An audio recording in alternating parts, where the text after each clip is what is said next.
जीवन में अनेक थर कार्तिक व्रत करने को पुरी आसी बालेश्वर लीलावती मौसी एबे आउ शरीर साथ देउनी तेणु 4 वर्ष हेबा पुरी आसी पारुना घरे जहा जेमिति करी पूजा करी देउछंती। एई वर्षे हेब पारालिसिस रे आक्रांत होई शଯ୍ୟାଶାयी होइछंती। गोटिए बोली पुओ रमेश दुबई रे दादन खटुछि। घरे लीलावती को देखा रखा पई बहु पूरा राति दिन एक करी देइछंती। बहु तो नुहे निज झियो परी लीलावती को सबु सेवा करंती। एई 3 वर्ष हेब नातीटिए जन्म नेछि।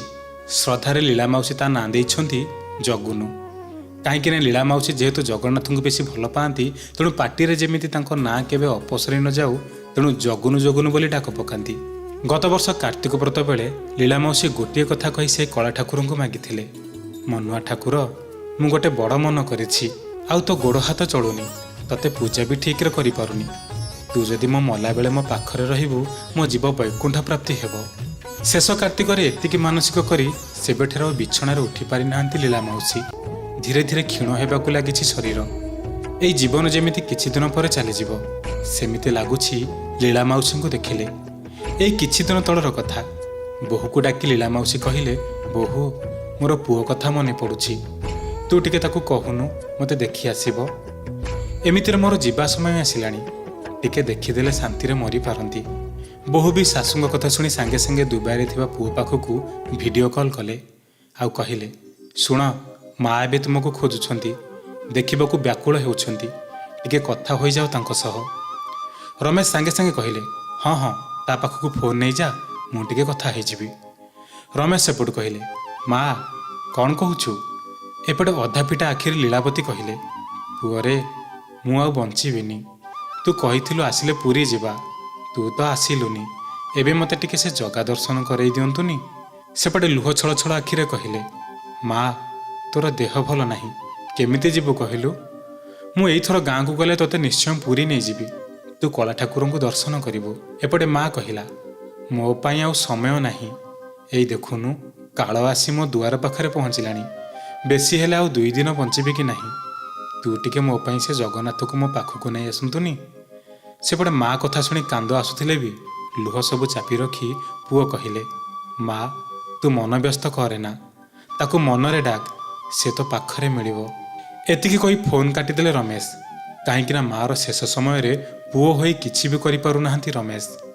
फोन काटिबा परे मने मने प्रभु जगन्नाथ को स्मरण करी कहिले, मोर ए असहायता को काहाको कहि पारुनी कला ठाकुर, तुम इच्छा जहा थिबो सैया कर। तापर दिन हठात रमेशंको घर आगे लागिला गोटे धला रंगर कार।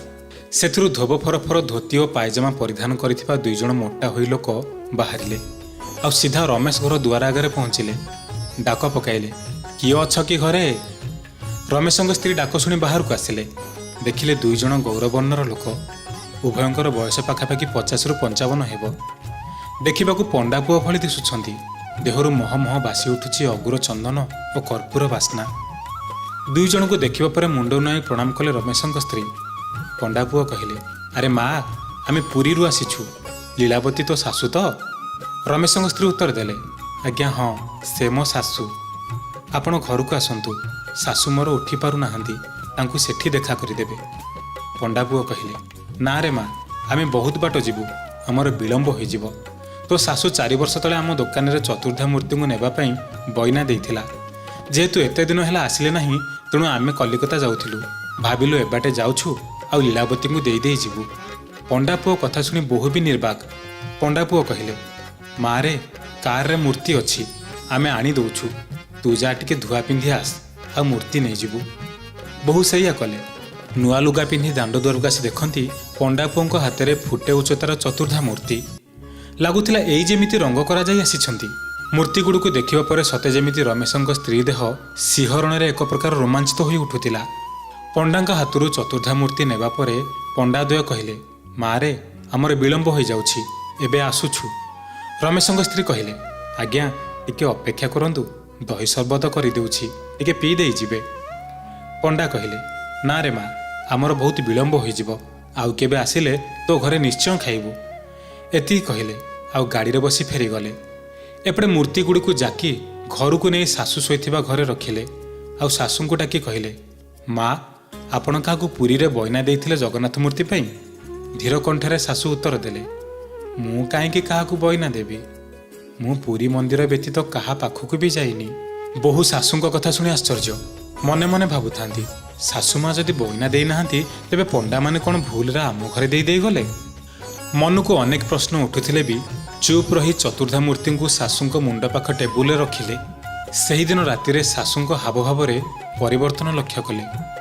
କାହିଁକି କେଜାଣି ଶାଶୁ ବେଶୀ ବାଉଳି ହେଉଥିଲେ। ଆଖି ଦୁଇଟା ବହୁତ ଜୋରରେ ବୁଲୁଥାଏ, ସତେ ଯେମିତି କାହାକୁ ଖୋଜୁଛି।